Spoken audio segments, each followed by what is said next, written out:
রাত ৯টায় রাজধানীর মিরপুরের মিল্লাত বিহারী ক্যাম্পে নিরবিচ্ছিন্ন বিদ্যুতের দাবিতে স্থানীয় সড়ক অবরোধ করে ক্যাম্পে থাকা বাসিন্দারা। দীর্ঘদিন ধরে বিদ্যুতের সমস্যায় নাভিশ্বাস মিল্লাত ক্যাম্পের বাসিন্দাদের। সমস্যার সমাধান না পেয়ে রাত ৩টা পর্যন্ত সড়ক আটকে সড়কে অবস্থান নেয় ভুক্তভোগীরা। আমাদের ছোট ছোট বাচ্চা আছে, একটা ঘরে আমরা ছোট ছোট বাচ্চা নিয়ে থাকি। আমরা বিদ্যুৎ পাই না, আমরা ঘর ছোট ছোট রুম। সকাল থেকে বিকাল পর্যন্ত কারেন্ট থাকে না, আবার সন্ধ্যার সময় লাগাবো যায় গাড়ি, আবার লাইন নেমে যায়।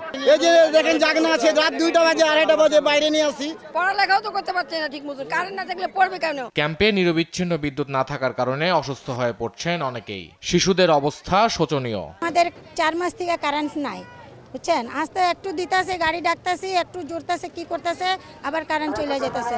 আমরা চাই আমাদের কারেন্ট দেওয়া। আমরা সকাল 7টা পর্যন্ত নিয়ে আজ আজকে কারেন্ট নেই মনে করে। কিছু ক্যাম্পের নেতারা আছে, কিছু বিদ্যুৎ দল আছে, এটা সব মিলে একটা ষড়যন্ত্র একটা করছে। কোয়ার্টারে যে আপনার গিয়ে মনে করেন কোয়ার্টারে লাইন দিয়ে ওইটা টাই না, ওনারা অন্য কারেন্ট সংযোগ দেওয়া, অন্য সংযোগ কারেন্ট দেওয়ার পরেও তারপর ওনারা ওইখান থেকে টাকা ইনকাম করে। রাত ৩টার দিকে ক্ষুব্ধ এলাকাবাসীকে শান্ত করতে আসেন স্থানীয় সংসদ সদস্য ইলিয়াস মোল্লা। আশ্বাস দেন দ্রুতই ঠিক হবে বিদ্যুতের সমস্যা। যারা অবৈধ লাইন চালাচ্ছেন, ফ্যাক্টরি চালাচ্ছেন, হিটার চালাচ্ছেন, নানান কিছু বড় বড় মোটর চালাচ্ছেন, এগুলো কি বন্ধ করতে পারেন না? এটা বন্ধ করতে হবে।